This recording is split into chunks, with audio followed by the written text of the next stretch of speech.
So what I'm doing here is just placing some flour on my cutting board. I was using the packaged pizza dough from Trader Joe's, and in the instructions it requires that you let it rest on a cutting board with flour for 30 minutes. Also, I'll be using a pizza stone today, but if you don't have that, you can just use a cookie sheet. And this is basil. Yeah. You say basil?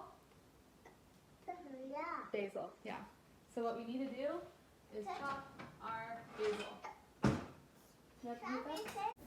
Right now I'm rolling up 3 leaves of basil into a little tube, and then I just slice it into ribbons, and then again I'll cut it and just kind of chop it finely.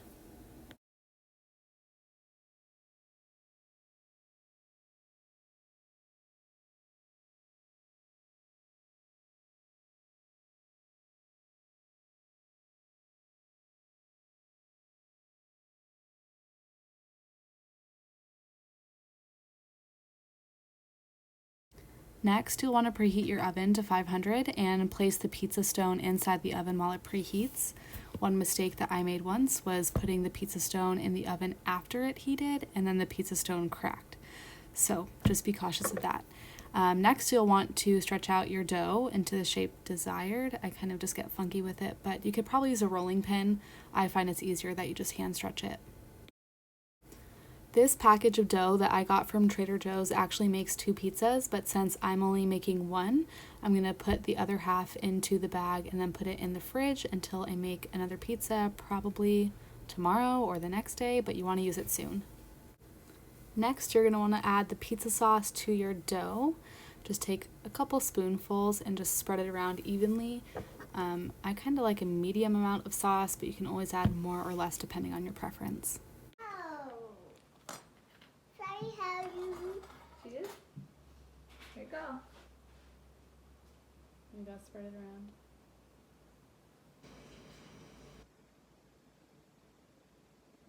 Okay, I think we need more sauce, right? More sauce? More sauce. Okay.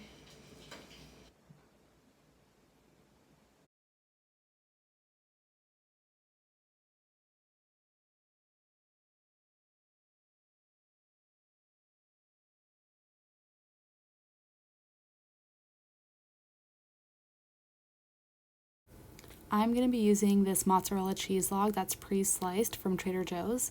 If you are a vegan or can't have dairy, then you can use an alternative instead of mozzarella.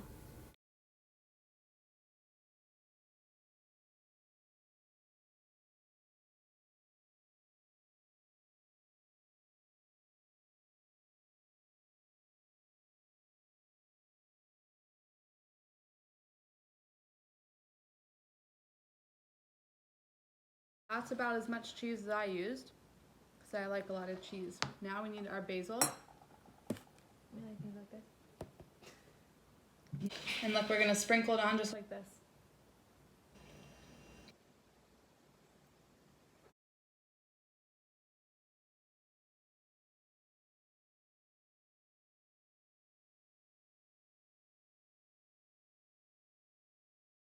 Don't eat it.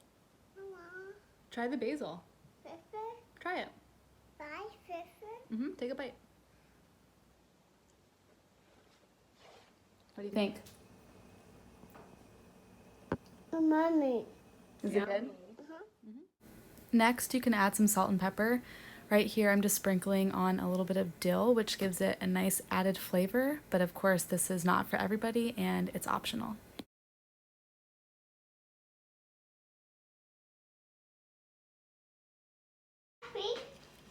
Yeah? This is a Margherita pizza that we're making. Can you say Margherita pizza?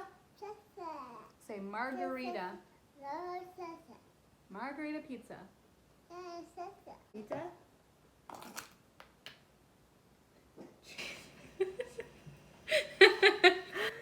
Girlfriend.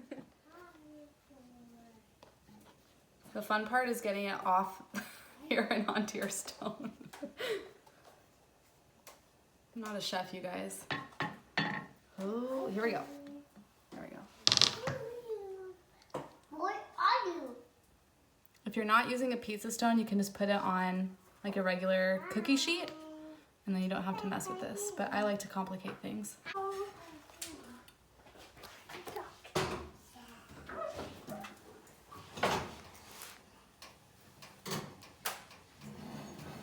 Okay. Probably cook it for like 10 minutes until it's bubbly. And then it's ready. Looks amazing. It's coming out. Look at that. So this is the finished product. And it looks amazing. Look at that bubble. Nice and crispy.